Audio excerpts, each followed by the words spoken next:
Wrong ones part ways, right ones find their way. The article I'm sharing with you today is titled Couples Who Sleep in Separate Beds. Is it harmonious? Let's listen together. Last year, I joined a tour to Hong Kong with a group. Among the tour group, there was a very loving elderly couple who held hands throughout the journey, whether walking or sightseeing. However, when it came time to check into the hotel, the two elderly people chose separate beds in a standard room. Driven by my strong curiosity, I gossiped about the reason during mealtime. It turned out they slept separately because the grandmother liked to listen to music before sleeping, while the grandfather preferred to read and write. He couldn't stand any noise, so they decided amicably to sleep in separate rooms and beds. This practice of couples sleeping apart seems different from our traditional belief that couples should share the same bed and pillow to nurture intimacy. Won't sleeping separately affect the relationship between husband and wife? The grandmother said that it was a bit uncomfortable when they first started sleeping separately when they were young, but they gradually got used to it. Now, both she and her husband enjoy their independent personal space and time. She reads her books while he listens to his music without disturbing each other. However, they still actively communicate with each other. After sleeping separately, they found that they could discuss more than just trivial matters of daily life. They could talk about various other topics. This mode of interaction between the elderly couple not only surprised me but also sparked my curiosity. For example, in our lives, are there other couples who sleep separately like them?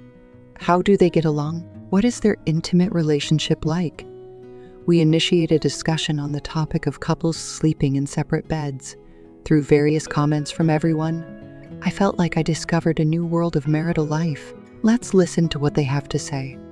Thanks for listening so far. This channel is for everyone to improve better daily. If any of the words or sentences are helpful, then both my team and I will be very happy. Subscribing and following will help keep us moving forward. Let's get back to sharing. The values and communication of the two people are more important. Kian and I have been married for 5 years. My husband suffers from severe insomnia and sleeps around 3 or 4 in the morning every day. He refuses to sleep separately, which has made me nervous.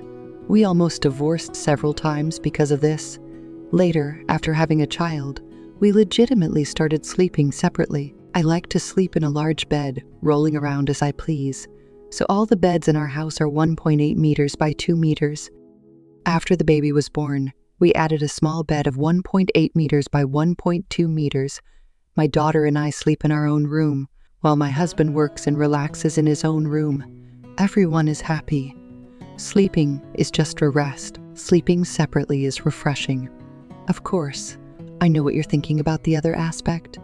After we finish that, we talk for 5 minutes and then go back to our respective rooms to sleep. Although my husband and I have never fought because of sleeping separately, we do argue about other things such as different personalities and opinions.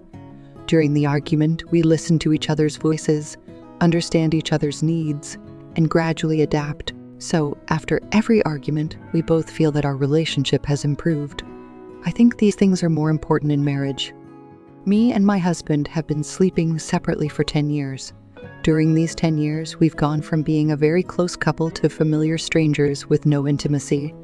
Our conversations are always about eating, and the children rarely touching on top. Our sex life has decreased significantly, almost non-existent. The reason we started sleeping separately was that I had just given birth to our child and needed to take care of the baby. Meanwhile, my husband often worked night shifts and came home in the early morning hours, snoring loudly when he slept. I could tolerate it, but it disturbed the baby. So, my husband started sleeping in the adjacent room, and we've been sleeping separately ever since. At first, we didn't notice many problems, but gradually we realized that we had fewer common topics and less time together. Day after day, we're like roommates than lovers, with no love, passion, or intimacy, just responsibilities. Over time, we've both become accustomed to it. I've come to enjoy independent living more and more. It's just that in the quiet of the night, looking at my husband behind the wall, I still wonder if sleeping separately was a mistake. I don't know. After reading these stories, I began to understand Leo Tolstoy's famous saying that happy families are all alike. Every unhappy family is unhappy in its own way. Those who support sleeping separately don't necessarily mean there's no intimacy between couples. We've just changed the way we sleep, giving each other independent personal space, which may make it easier to have passion than being together 24/7. Sleeping separately may lead to worsening couple relationships and ultimately lead to the brink of extinction. If both sleep separately, can we still be called a couple? Research has shown that couples who communicate for 5 minutes before bed have more stable feelings for each other. Therefore, opponents believe that sleeping separately can lead to emotional coldness and even increase the likelihood of divorce. However, it cannot be denied that there are many couples who share the same bed but are dissatisfied with their relationship. Sleeping together does not necessarily make the relationship more stable. Among the supporters, although they sleep separately, they all have one thing in common.